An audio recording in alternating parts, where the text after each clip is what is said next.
Well, folks, welcome to one more edition of Politics and Right. I'm Egberto Willis, your host. Thank you so kindly for being a part of the show today. The reason why the music got extended is I was finishing processing a video. Let me tell you, I just heard something on MSNBC from Navarro. That is a guy who runs a part of the White House. I don't remember. I think he's trade or something like that. But he came with a story, folks, that is going to blow your mind. We can actually see what Donald Trump think he's going to be doing to try to fool the people into blaming somebody else for his failures. But I mean, the way that he did this, first of all, for those of us in the know, it looked completely silly. Look, we have a big show here. We have an interview, a good interview. We have some stuff on the continuity of the microaggressions of racism. We have a lot to cover today, but when I saw this little piece, I had to get it into the show. So I went ahead and cut the video. I'm going to just go ahead and play it now. I haven't tested it, so if I screw up or something happens, remember, it's completely untested. I went and processed it real quick after I pulled it down or after I took the grab. So take a look at this, and then we'll take it on the other side. Ali, I was watching the show a little earlier, and I saw those scenes of the ghost towns on the beaches in my home state of California.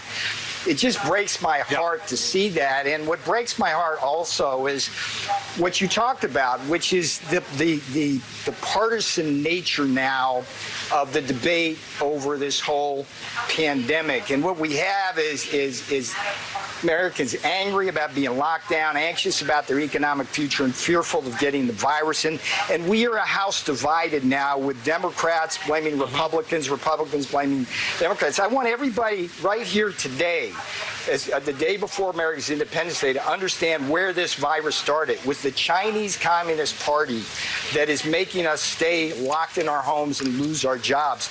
They spawned the virus. They hid the virus. They sent hundreds of thousands of Chinese nationals over here to seed and spread the virus before we knew. And Peter, and my point is simply who are the hundreds of thousands of Chinese nationals? What are you talking about? So the date line is November. They spawned the virus, probably came out of the biological lab. For 2 months, they hid the virus from the world and the possibility of a pandemic behind the shield of the World Health Organization. While they did that, they vacuumed up the world's protective equipment, including 2 billion masks. And so you're saying this is deliberate? You're saying the Chinese deliberately did this? Here's the point. While they were preventing any domestic travel from Wuhan to Beijing or Shanghai, locking down their transportation network, they freely sent hundreds of thousands of Chinese nationals on aircraft to go around the world, and that the effective... But are you saying they deliberately did this? Is that what you're saying, Peter? It's unclear. I mean, nobody's going to accuse you of being a fan of China, but do you believe they did this deliberetely? They spawned a virus. You're using the term spawned a virus. Do you mean they deliberately created a virus and then deliberately set up the conditions? China. Let me be really clear about this. I don't think it matters whether they did what they deliberately did, Ali, and this is beyond reproach in terms of a fact. They deliberately allowed Chinese nationals to come to the United States, Italy, and everywhere in between who were infected while they were locking down their own transportation network. And I think it's really important for Americans to understand that. We are angry at each other now. What do you mean deliberately, Peter? I just want to understand deliberately. That you think they sent people who they knew were infected to Italy and the United States and other places? You mentioned hundreds of thousands. You believe that actually happened? What Someone they in China thought that was when it planned to do that? Let's be careful and clear with the words.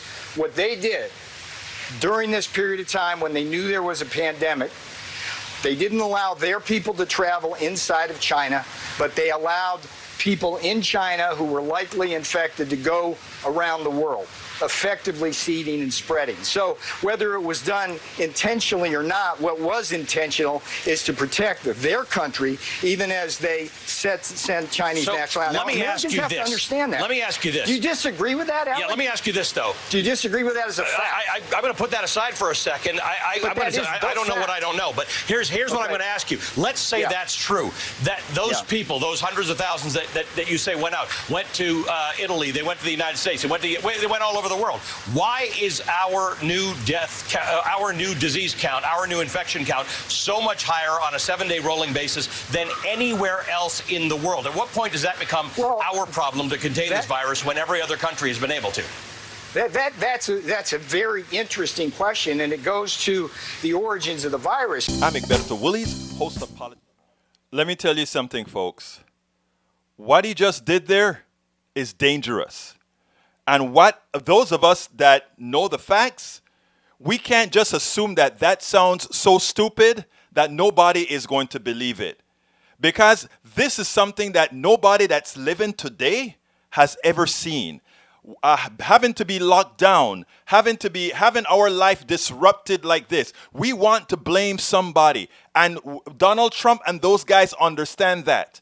So what we have to do is stop playing the game about, oh, well, Donald Trump doesn't want you to wear masks. The governor of Texas Abbott doesn't want you to wear masks, all those things. We got to start forgetting about those things. What we have to start doing is actively pointing out that the president's policies are responsible for what's occurring with the coronavirus response right now. The 56,000 current cases that are coming up every day, which is going to approach 100,000 now.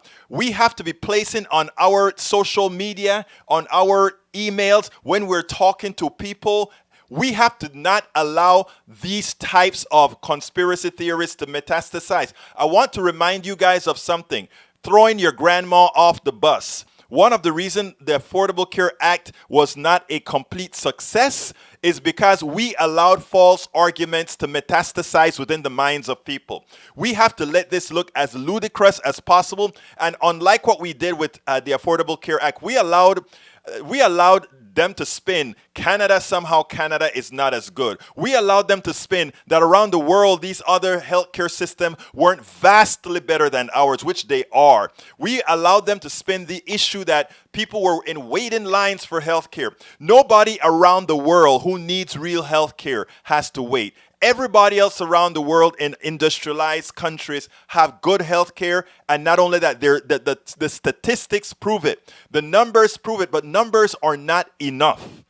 We have to let people see, feel, and touch things. We have to get stories of that German who doesn't have to go bankrupt when these bad things happen. We have to get the stories from Norway, from Sweden, from all these other places where these people are having the same coronavirus that we have, and they're not having the problems we have. And we see in Japan, everybody has masks on, and they're not complaining. We have to let it be known. We are now the personas non gratas around the world. We are the people who around the world nobody wants in their countries anymore. Earlier in the president's administration, he was the one saying, we don't want you here. We don't want all those people coming here. Now it is the rest of the world saying, we don't want you here. You are not welcome in our country because you are dirty. You cannot control yourselves. You are nasty. Let's put those words out and let it be known exactly the genesis. The genesis is not China. The same virus affected everybody around the world. That the United States is doing worse than anybody else is a fact. It's directly responsible because of who our leadership is. And we have to hammer that in, day out. As tedious as you might think it is, that narrative that Donald Trump and his peons are coming out with has staying power and has a semblance of reality in a vacuum. We cannot leave that vacuum to be filled by their words. Every time that comes out, it is imperative that we refute it and point out that every other country in the world,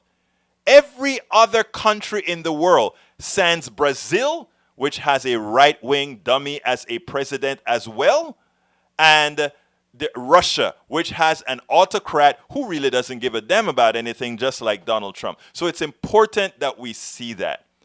So folks, like I said, the reason I had that music playing for so long is that when I saw this, and this is a longer video, I just had to cut that little piece because I thought that was the most important piece of it. But that has staying power. Don't think that message doesn't have an audience. That message has an audience. And if you are fighting for, the truth of the matter is, one of the things Ali Velci should have asked him is, wait a minute. If you are saying that China sent weapons into our country to seed us with disease, that is a biological weapon. That is a act of war. So if you're saying that, the president is actually trying to set up a narrative for an act of war. And if they are allowed to do that, what they're trying to do, people, listen to me.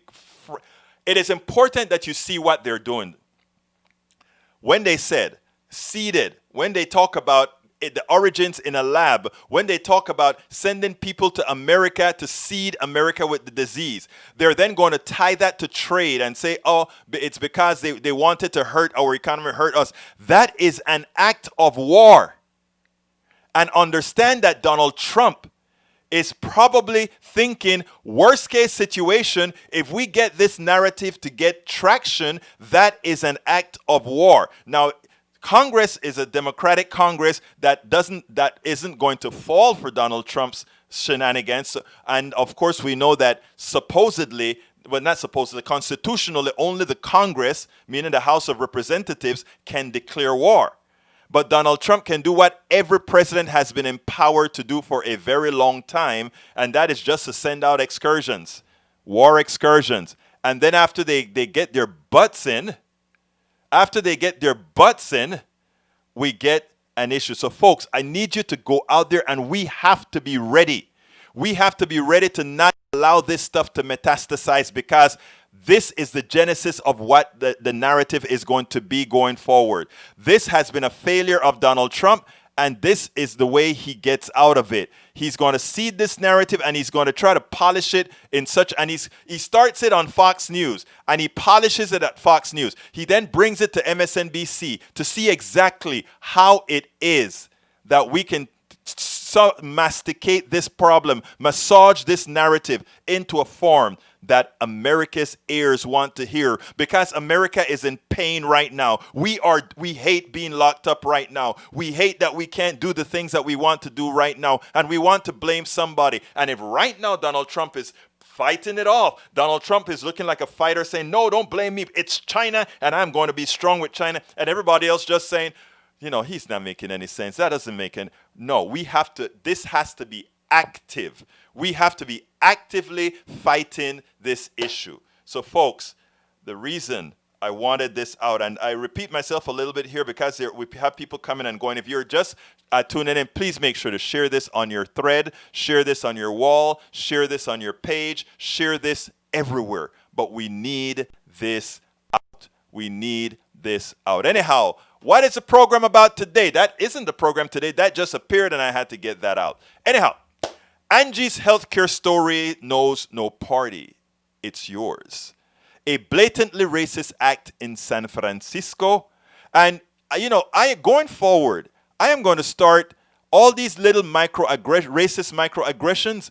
I'm going to put it out there. And the reason why is this. I think I've mentioned why I'm going to do this in the narrative. So I'll go ahead and play that after we do Angie's story. Anyway, Angie tells her healthcare story that all must do something about. Why does the white guy believe he had the right to question a Latino's right to the building? Unyielding racism? COVID-19 proves that our healthcare system is a failure. The personal story from Angie Truitt proves healthcare is an all-around failure in America. We discuss that with her in detail. We also discuss the constancy of microaggressions with racist acts that are a constancy. It is so often, it's so frequent on a daily basis. Folks just do it as modus operandi. They ignore it or whatever. Well, during these times, in the era that we're in right now, folks are just starting to say, you know what? This is the time that we just start letting each of these things that we get publicized, let's just put it out there. And I'm going to do my part. Because I tell you what, as a lot of folks will say, I didn't know that. Because our media didn't cover that. Well, we are going to start covering that, both the media and otherwise. And what the otherwise, meaning the independent media like us that have more time to cover things in depth, what we will do is keep it on the front burner, because when you watch it on Channel 13 or one of your local channels, you get 2 minutes of it today and you don't hear about it ever again. And we are going to try to do better by giving it some sort of a resonance. Anyway, let's go ahead and start with Angie, and then we'll take it on the other side. Angie had a good story to tell, so welcome to Angie Truitt. Welcome to one more edition of Politics Done Right. I'm here with Angie. Angie, how are you doing this morning? I'm great. How are you?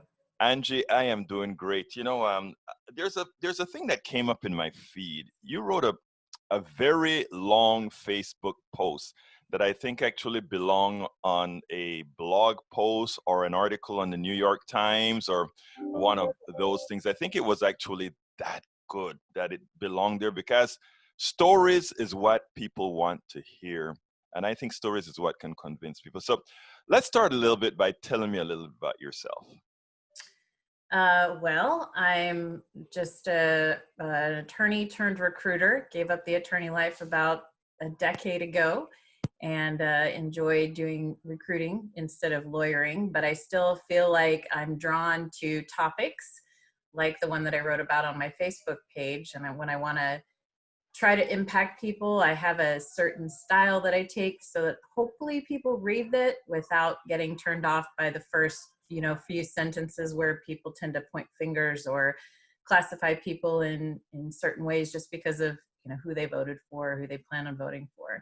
And I think like you, if there's a story out there that can connect with people on a human level, they're more likely to read it, maybe change their mind, or at least be more open to different ideas. I love how you started as far as judging, right? I mean, the truth of the matter is, in the past, I was very judgmental. And later on, instead of being judgmental, I started trying to figure out why is it that people get to the places where they are. And I found out that when you start doing that, you're able to connect quite a bit better. I mean, it's not a matter of everybody agreeing on things or whatever, but when it comes to certain issues, there are certain types of absolutes.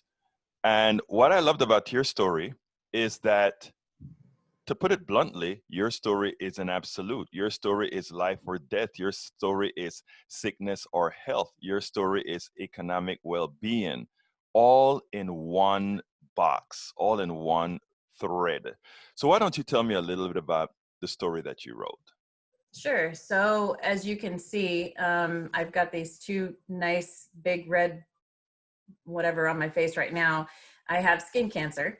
It's not the kind that kills you yet, knock on wood, but I was a sun worshiper as a child, and I'm very fair skinned with green eyes and had a lot of sunburns.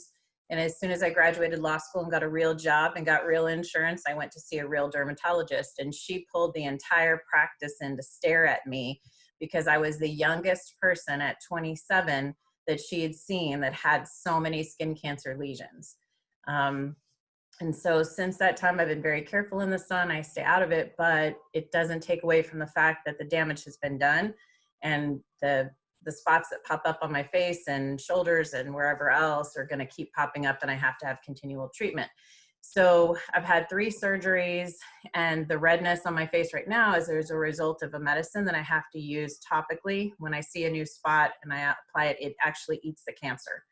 And I look like a leper in the meantime. But when the last recession hit, I lost my job along with a lot of other people, and I lost my insurance. And let me stop for 1 second. When you say when the last recession hit, are you talking about the current corona virus? No, in 2008, when the financial meltdown crisis happened, okay, got it. And I lost my job. That was when I was still practicing law. Mm-hmm. And even then I couldn't afford to keep my insurance through Cobra because it was going to be like in excess of $1,200, which I don't know why Cobra even exists. But at that time I shopped around through a broker to try to find some insurance to cover me. Because of my skin cancer, I have to see a dermatologist twice a year. The cream that I put on my face that eats the cancer away so it doesn't turn into something horrible that I might not recover from costs $500 a month.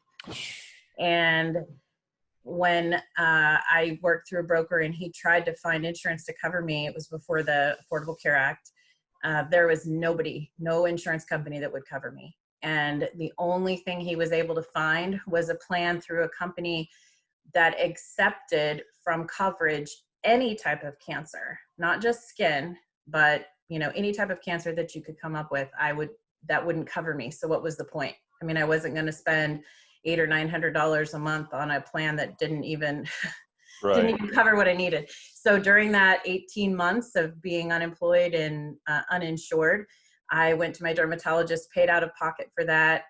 And she would save back samples that she got from her pharma reps of that medicine so that I could continue to treat the spots that I did have. And I just prayed I wouldn't need surgery during that time because I didn't know how I would be able to cover it without insurance.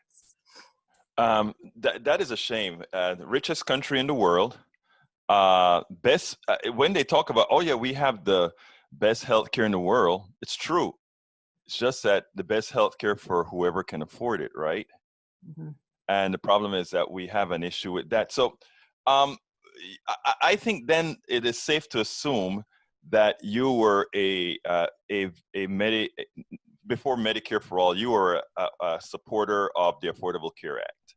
I was, and I grew up military. My dad was a career Army JAG officer. We moved around every 3 years for 23 years that he served. And we never had to pay for healthcare. It was just provided to us. And when I got out of my parents' house and had to pay for medicine, I didn't even know what that was about. We went to doctors when we needed them. We had surgeries that were paid for. I mean, I know my dad paid for them because it came out of his. Let me interrupt a little bit there. You know, because Sure. there's a certain mindset in this country. When you say things like my healthcare was paid for or whatever, the first thing they want to say is you want free stuff, which isn't the case at all. I mean, and in a lot of ways, the way we express things, you said my Medicare, my medical was paid for, my medicine was paid for, and I don't even know, it was a shock when you got out. There are two things there. One, your father was military. Your father was serving the country. Your father could have been called out at any time to go ahead and work for us in the name of democracy, if you will. So He did go to Vietnam. there you go. So my thing is a lot of things that occur right now. It's in the way we claim it, right? No, your care while you were a kid under your parents' domain was not free. Your parents were working for it. Your parents also, I imagine, just like most parents, had to pay some sort of insurance in some form. But the truth of the matter is, as a society, I think we all pay for this. That person who works at Burger King without insurance, even they are paying for the insurance of those who are lucky to have it because of the taxes they pay. And I mean, it's a whole circular thing that people have failed to understand. So, I mean, but going back to I just had to put that in there, but going back to your story, as far as you're concerned, I think one of the things that really brought that touch on your ire is that now we don't have, the current administration has been trying to destroy the Affordable Care Act to make it illegal, not functional anymore. And at the same time, there's absolutely nothing for people who need it. So tell me a little bit what do you think about that? Well, what happened to me when I got laid off during the last big recession, insurance companies were free to not cover me because of my pre-existing condition, my skin cancer. But that's exactly why I need health care. And the pre-existing condition prohibition against discrimination by insurance companies is something that has almost unanimous support in our country. I don't think that if you polled anybody, unless they work for an insurance company or the CEO of an insurance company, I think everyone supports that. And the current administration has said so many times, you could probably run a clip of all the different times that the president has said, I will protect your pre-existing condition. You know, nobody's going to have to worry about that. But they're asking for the whole thing to be wiped out, not just the pieces that they take issue with, but the entire thing to be invalidated. And they've had 10 years since the ACA was passed to come up with something else, anything else, because we've had all these promises of beautiful plans, affordable plans, plans with great choices, a plan that you can live with, something that's not evil like the ACA for whatever reason.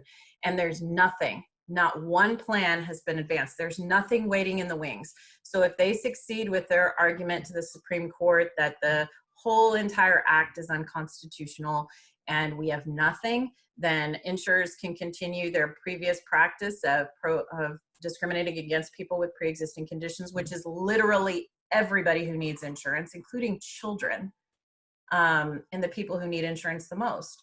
And there's nothing for the rest of us. There's 23 million people right now who utilize insurance through the ACA. My daughter is one of them. She has a medication that she has to take daily and will have to take for the rest of her life. It costs $1,500 for a 30-day supply. So how does she get that if there's no insurance? I don't have $1,500 to pay to Big Pharma for this particular pill that she needs to live her life. So I think it's reckless, and I think it shows just a complete disregard for human life in this country. And the only thing that seems to matter to people that are trying to strike this law down with nothing to take its place is the bottom line. You know, these CEOs still want to keep making their 10, 20, $30 million a year salaries, and they can afford the lobbyists that pay our politicians to do what they're doing right now, which is trying to invalidate this law.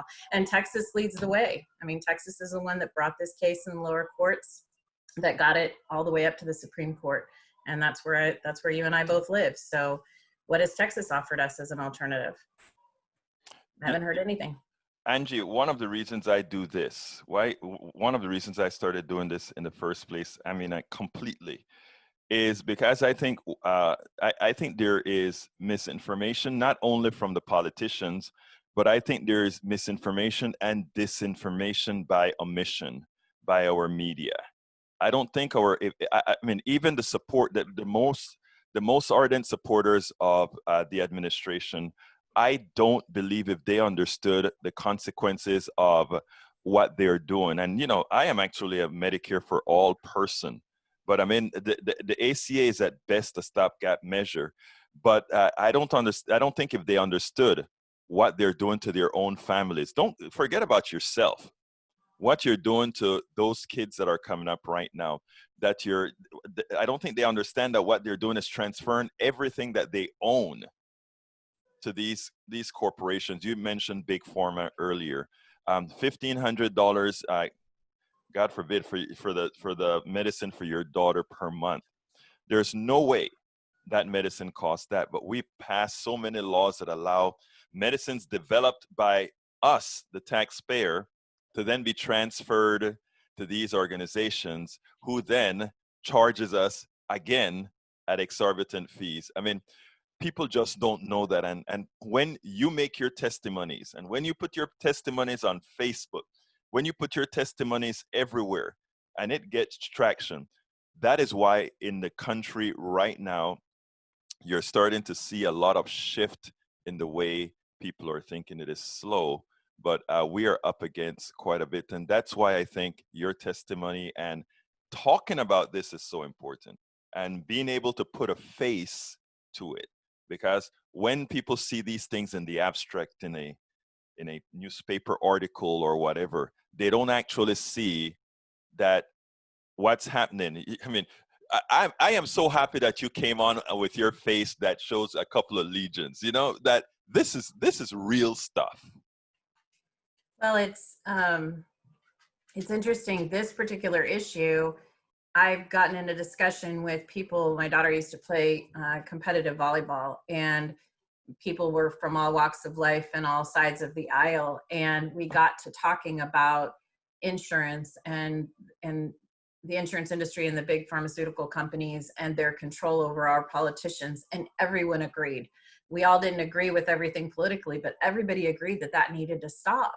And the only people that don't agree are the politicians whose pockets are lined with their campaign contributions. And I mean, honestly, I think the one thing that would solve this problem, and it's something I know our lawmakers will never do because it benefits them, is prohibit donations from groups like that, from anybody, you know, and go back to a system where we, the people, elect our politicians.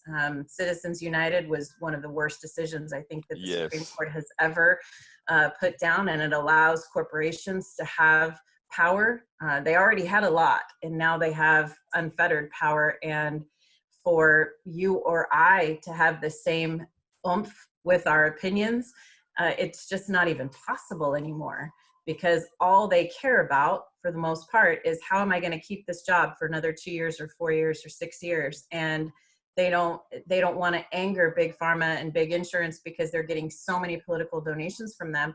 But the vast majority, I mean, you could do the polling, you're a math guy, you could figure that out, but the vast majority of the people in this country want that done away with. We don't want to have a middleman managing our medical care, and we don't understand why insulin and remdesivir and the medicine that my daughter has to take, which was, developed with taxpayer funds and cost what, $10 to $50 to make, is they're charging $1,500 to $3,000 for.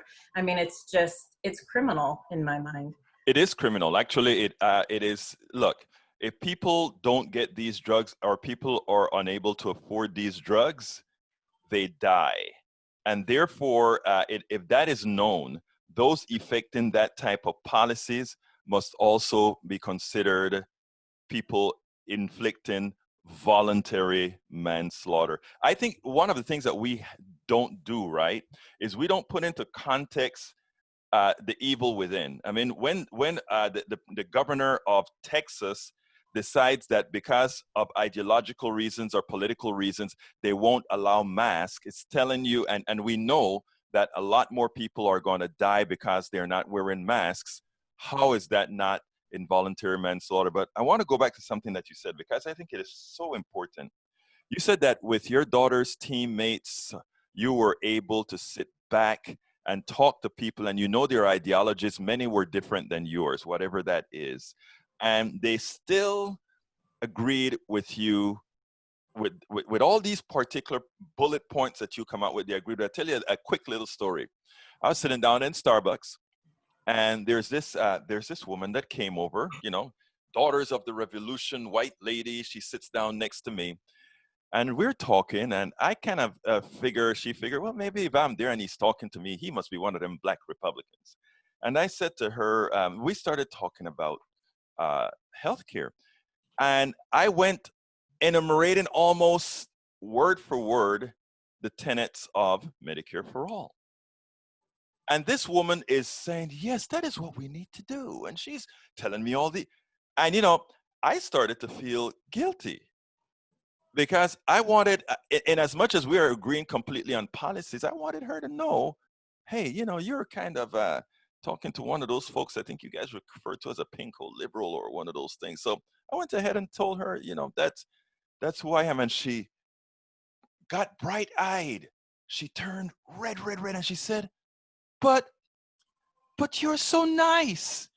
And then I said, look, it's a fallacy what you're seeing on TV, that those guys have horns, or that, people on the left are so crazy. The truth of the matter is, other than certain kind of things that we don't really care about, everybody kind of wants the same thing, Mm-hmm. Everybody kind of wants the same. And I think anytime she sees me now, we have a conversation, and it's like, wow, Egg, how you doing, Egg? Better all that. But the thing I think that's really important is people are not talking. And it's not that they don't want to talk, it's they're told not to talk. I am supposed to be feared. You are some kind of a crazy because you want certain things that are good for both yourself, your daughter, and damn well all Americans.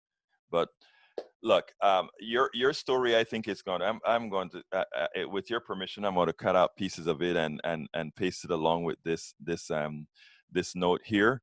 But what would you like? This is your platform. What would you like to close out with? Well, I think the thing that is probably going to bring about change is, like you said, more people having conversations with folks. The reason that we connected in that conversation with my daughter's volleyball team parents is everyone had an experience with an insurance company or the exorbitant cost of a drug that somebody in their family needed.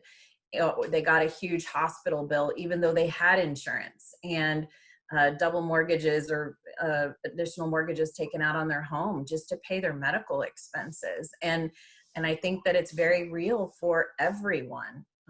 except for maybe the very young and very healthy that think they're invincible. But the rest of us worry about this.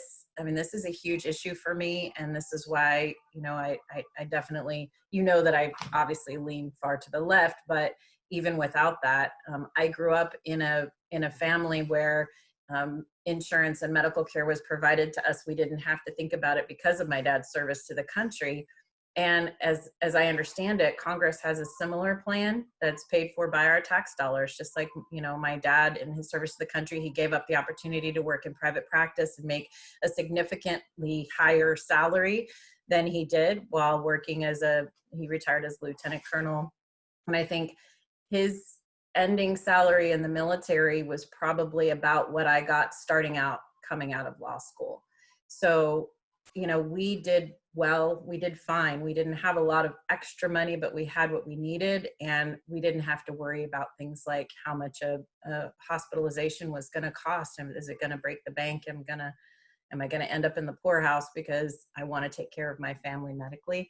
And I think that, if Congress was put out with the same insurance options that we as private citizens have, I think things would change a lot faster. I think if they had to understand what it was like to shop premiums and figure out if you could really manage a $6,000 deductible on an HSA, or realize you can't go to the doctor you really want to go to because they're outside your plan and it's going to cost 5 times as much. I think if they were in our shoes, because they're supposed to be our voice in the government, and if they felt what we feel when we get that medical bill in the mail and go, gosh, how am I going to pay for that? I think there would actually be real change, and I don't think it's going to happen until they really understand what we feel. No, Angie, President, I think, however, to add on to that, I think we are going to have to do it ourselves in a manner of talking to those people we call on the other side, because they're all in the same boat with us, and together we can actually do that. And I mean, I may be a super optimist, but I think that I think we can actually do that, and not in the short, not in the far term, but in the near term. I think we can actually get this done. In fact, I think the coronavirus is going to be a catalyst for making a whole lot of changes if we grab the bull by the horns and run with it. Because like I said, most people have most things in common. I mean, when we're talking about abortion and going to church and school and all of that, we can fight about those things. When it comes to what we have to get done for the living, I think we have to be circumspect about it. And all of that. Angie, thank you so kindly for spending this time and for telling your story to our audience at Politics Done Right. I think you make a difference, and I think coming on and just laying it out there is a positive for society. And you're going to be part of making this change that we're talking about. Well, thanks for giving me a voice. I enjoyed it. Thank you. Well, I hope you enjoyed that. We spoke earlier this morning. She has gone through quite a bit. And look, we have to make that change, folks. We have to force ourselves to have healthcare systems comparable with what human-driven healthcare look like around the world, meaning in countries like the Scandinavian countries, hell, right up north, Canada. But the amount of money that we are spending on healthcare, we can do quite a bit better than Canada, the UK, and everywhere else if we just took the pilferers out of the system. You take the pilferers out, and you do just fine. I did a piece earlier today. I came across a story out of San Francisco. And when I saw it, it was like, there we go again. And then I think I said in the story, so here it goes. I saw an Instagram post recently. I don't remember it's on my daughter's page or daughter's feed or where, that looked at a couple of their white friends and said, well, why didn't you know this has been happening all of the times? And the girl said, I just didn't know. It wasn't her reality to actually have seen these things, And I kind of said, you know what? If we put things in the right context, a lot of people are willfully blind. They look at the world through tunnel vision. That can also be a coping mechanism. In other words, not everybody's racist. We have a phrase that we use, just ignoring it is also being complicit. Ignoring it make you just as well. I thought going forward, every time I encounter one of these stories from whatever part of the country, I am going to blog them and post them. All these microaggressions, all these things that POCs go through all of the times, and most times just it happens and then it's over and you go on and live. I'm going to try to do my part to open up, to be a part of letting everybody see what others go through. Because I think we have to go into that tunnel vision area of people so that they can see what's going on. Now, this one happened in San Francisco. Check this out. It is amazing. He lives here. We both live here. These tense moments played out at the Soma residence's parking garage Tuesday night, when resident Michael Barajas, a Berkeley grad and community educator for a biopharmaceutical company, pulled into the garage. I pressed the remote from down there. The garage opened. And was blocked from entering the building by a man and woman in this white SUV with Florida plates. And his immediate reaction was to say, "Hey, you criminal, you're not coming in here." The man, William Beasley, is heard asking Michael where his key fob It's is. my place too. It's his Despite place Michael too. saying he has one, the man escalates the situation to the point where bystanders can be heard jumping in to help. Hey dude, pull into your space or go! He actually threatened to shoot us. Eventually, one of those bystanders who smacks the man's car, yelling for him to move, is seen getting knocked to the ground. You don't touch my car, bro! I'm protecting our It's my place too. It's his place too. Soma Residences sent me this statement, saying they are actively working to resolve the issue and condemn violent acts, aggression toward any resident, and harassment. While they couldn't comment on the incident, citing tenant rights and privacy, my photographer noticed the couple who appeared to be loading up a car with belongings and asked for their side of the story. I talked to them and I asked them nicely. Well, he lives here. We didn't know that. I talked to them and I asked them nicely. Well, he lives here. We didn't know that. We asked them nicely, but he lives there. Oh, we didn't know that. Who cares if you know that? Who gives you the right to ask him? And that's the issue. He pressed Beasley on accusations on social media of racial profiling. For those out there that are saying, hey, maybe you're racist, what would you say? Is that not true? We have no idea what color Completely not true. And why are you attacking me? I'm with ABC News. As for Michael, who is satisfied with the building's response to the incident, says he is grateful for those who tried to intervene and is proud of how far he's come. I've always been really poor, low-income family, immigrant parents. So I think it just struck very hard for me, and it felt like I did not belong here. And is empowered by the responsibility to speak out for minorities who may not feel like they have a voice. If had it been someone that was undocumented, That's enough. someone that didn't know how to handle the situation, someone that had been violent in return, what would have happened? And you know what he said is important, right? Suppose he had been violent in return. Suppose he was violent because that guy went into his space. You know, by the way, as it turns out, I think that guy, William Beasley, was fired by Apex. So it is good to see that these people are starting to pay the consequences. Some people believe they have the right to tell others or query others or be in control of others. That is what supremacy is all about. And that is what we are going to extricate from this country. I'm Egberto Willies, host of Politics Done Right, an independent news program. I post several... Okay, I hope you like that. Okay, I think, what time is it here? Oh, I get a chance to go through my scroll. All right, let's see. Michael Rudnin, welcome aboard. AVQ, welcome aboard. Norman Reynolds, welcome aboard. May Wood, Lee Grant, Sir Wesley 08, my buddy from Twitch. He's carrying Twitch for us, folks. It's a platform I have to start migrating some stuff to and improving the presence there. Michael Rudnin, I think I called you out. Let's see who else is here. But Rose Williams, welcome, Rose. Bruce Pollard, welcome, my brother. And who else is here? All right, let's see if I can.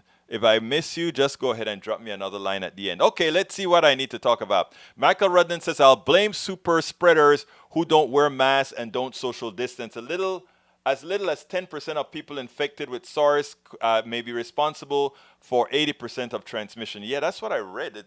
Imagine that, huh? You cover people up, you can reduce it by a whole bunch. I was just watching this interview. Gracias, Maywood. I think you're talking about the one that I did with Navarro. Okay, Rundin says, this guy's foisting a conspiracy theory on air.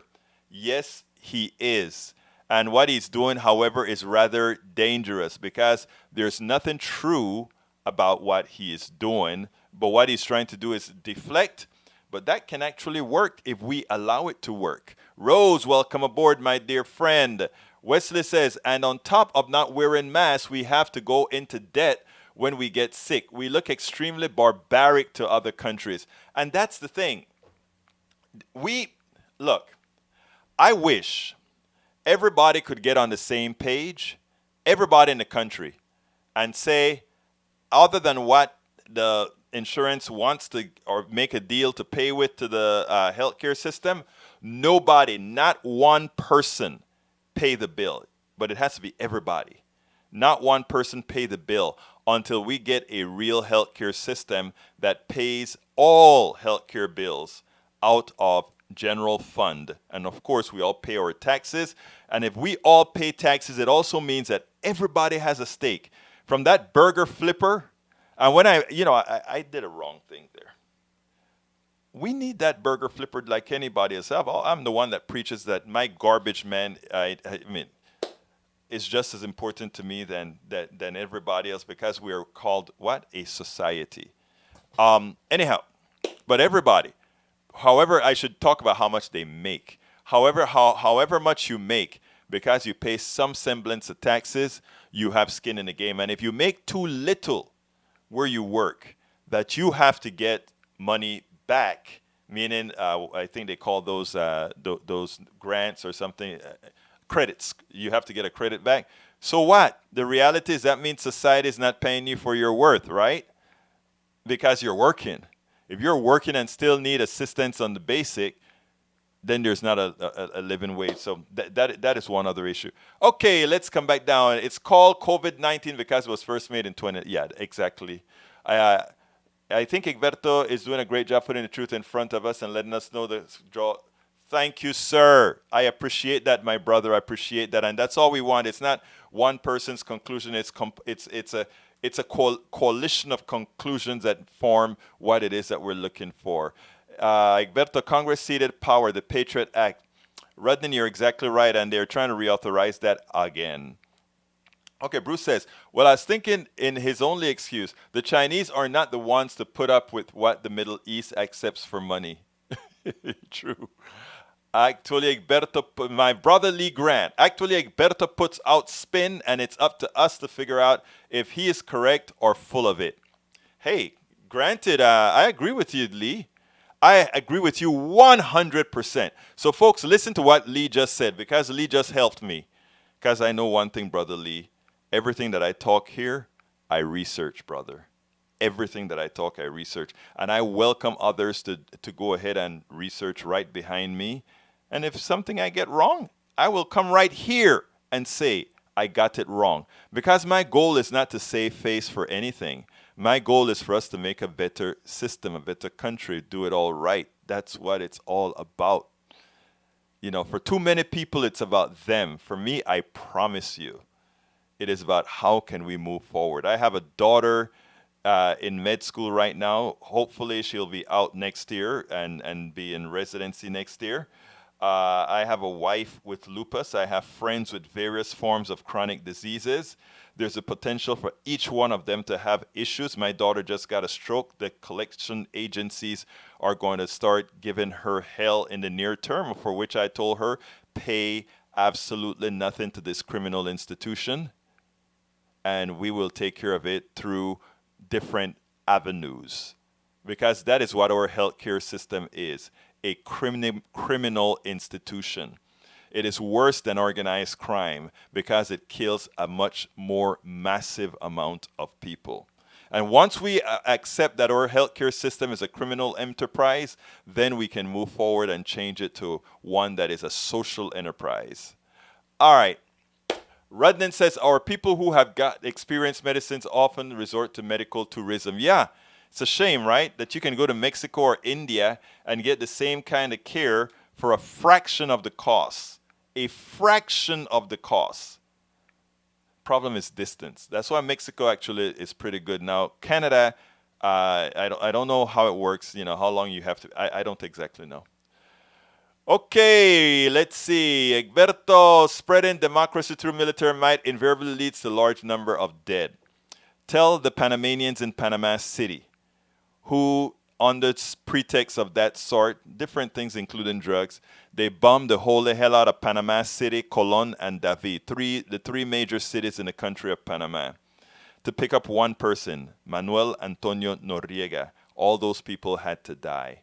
Relatives of mine dead by bombs. They tested out the stealth fighter in Panama. We don't have an Air Force or a real Navy. Think about that. Norman Reynolds, but the Trump administration and the Republican Party voted to repeal of the ACA and are currently applying to the courts to remove pre-existing conditions. Yeah. Well, actually, what they want to make what they're using the courts for is to say the entire bill is unconstitutional. And the way they're going to do that is by saying we've reduced the taxes to zero, and since that makes the policy unstable, since that means there's no more what is it called, that responsibility clause in there. Since there's no more mandate, that should pretty much that should pretty much void it as being constitutional, and therefore the rule is unconstitutional, and we want the Congress to rule it, the Supreme Court to rule it that way. Roberts is not going to allow it. I know the outcome of this one already. Roberts is not going to allow it. Roberts is a real conservative, but he's also doesn't want to see chaos. And he understands the power of the Supreme Court is greater than both other branches, and he could create chaos by doing things of that nature. One of the reasons that the Republicans are filling up the benches with all these sycophants is because they know they're going to lose popular vote. They know that they're going to lose the Congress and the presidency, and they can keep a modicum of control via the courts. The thing is, I do believe, in as much as I don't particularly like Roberts, I do think he's more pragmatic than all the other conservatives on the court right now. And I think he's going to look at the bigger picture. Anyway, we're coming to the end of the show. I want to remind all of you guys to please consider supporting our show by going to Patreon. Well, actually, I think I told you this yesterday. I went ahead and changed all my donation links so that it is all prefixed with politicsdoneright.com, I believe. Actually, politicsdoneright, that way it's easy to come. Meaning if you want to donate via PayPal, you can go politicsdoneright.com/PayPal. What I did is I set up a whole bunch of, well, you don't need to get into all of that, but let me just tell you anyway. What's in internet space-time, set up a whole lot of these things called redirects so that it makes life easier than anybody else. All our areas are very well protected, which means you see that padlock sign, which means it's okay. Anyhow, here we go. I'm going to give you those links. To donate to become a subscriber, please go to politicsdoneright.com/Patreon. To provide support over PayPal, it is politicsdoneright/PayPal. To join and become a subscriber via Facebook, and I really want to build up my Facebook. So some of you, come on, guys, give me some Facebook members here so that I can start working on that group. I'm going to create a group that have a whole lot of special things in that group for our Facebook users.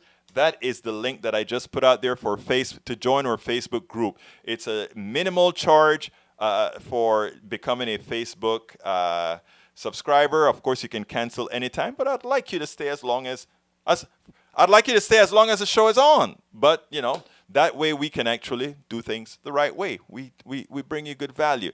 Then, of course, if you want to shop, you can shop at our store at politicsdoneright.com/store. And what do you have at our store? We have my book, As I See It, Class Warfare, The Only Resort to Right-Wing Doom. And for my weight problems, I have my Lose Weight and Be Fit. Now, all of this is in support of Politics Done Right. That's why we try to, give some sort of value. My cup, politicsdoneright.com. And, of course, we have stickers, all that good stuff there. So check it out, politicsdoneright.com/store.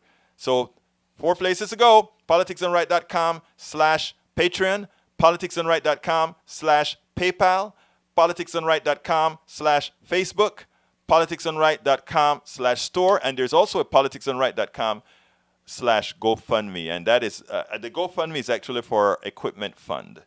And the good thing about it is we didn't have to go out to Netroots Nation this year. I'm actually an official journalist for Netroots Nation, but we're doing it all over the internet now. So, but I'm one of their official journalists at Netroots Nation, as I am for the last 10 years or so. Anyway, folks, I thank you so kindly for spending this time with me. I know you have a lot of other places you could be, and the fact that you're here is very, very much appreciated. My name is Egberto Willies. This is Politics Done Right, and you guys know how I end this baby. I am what? Out! I'm Egberto Willies, host of Politics Done Right, an independent news program. I post several news videos of interest every day. I ask you so kindly to subscribe to my channel, and please leave me some comments. Thank you very much.